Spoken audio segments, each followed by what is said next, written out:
Matt Sager with Great Way Roofing out here to inspect the property at 1431 South Pacific Avenue.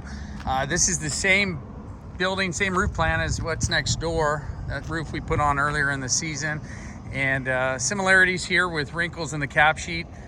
We want to go ahead and cut these down. These are the concerning areas of the wrinkles. There are a handful of others that are non-concerning. Looks like we've had a prior area of roof repaired with silicone.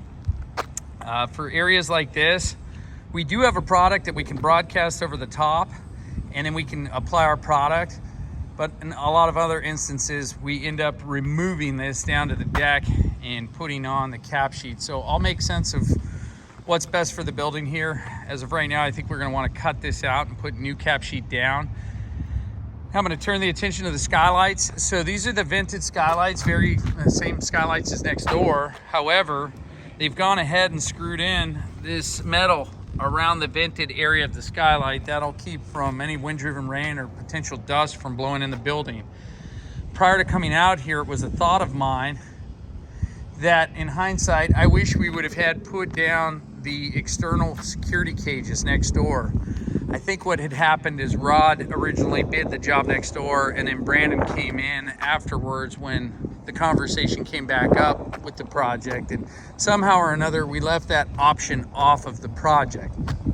So what I wanted to do for you was go ahead and see what it would take to throw in the security cages for you next door for free. And I wanted to propose those cages to be installed on this property. However, with this afterthought sheet metal put on around the vented skylight, I couldn't get the cage on.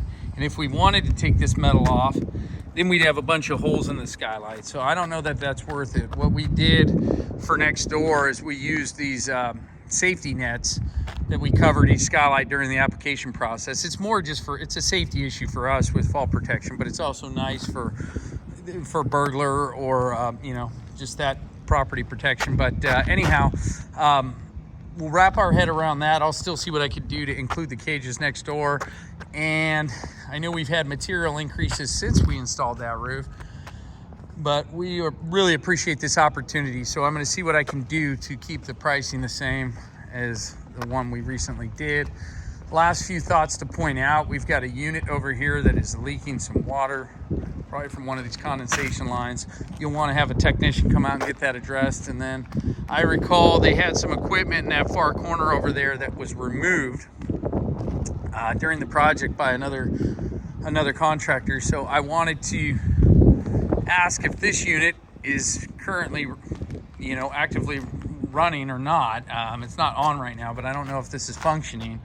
And then, of course, lastly, we've got a material called Pond Patch, where we'll want to apply to specific areas, maybe with some ponding water to help build up the surface. But that's really it. Again, I appreciate the opportunity, and we look forward to getting you this quote and being in touch. Have a great day.